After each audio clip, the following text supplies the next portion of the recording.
In a significant development, the Delhi High Court today asked the Directorate General of Civil Aviation, that is the DGCA, to start the deregistration process of the aircraft that were leased by several lessors to the debt-ridden Gophers. Gophers is already going through its insolvency period that has been extended by another 60 days by the NCLT that will soon come to end. But right now, the Delhi High Court has passed a slew of directions in the deregistration case. They have said that the lessors will now have the access to the airport and the aircraft, and will also be given all the up-to-date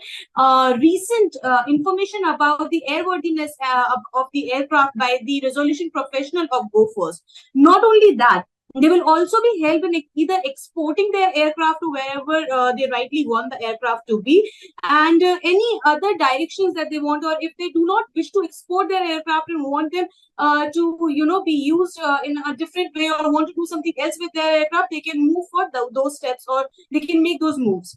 The Gophers lessors had come to Delhi High Court after the NCLAT had upheld the NCLT ruling of Gophers insolvency, saying that they want their aircraft to be deregistered as it is the third party's property, which cannot be kept by Gophers only because of the whims of the DGCA, rather than having an express legal provision to deal with such cases. And in relief to those lessors, the Delhi High Court today has passed this ruling, and a detailed order will be uploaded soon. We'll keep you updated.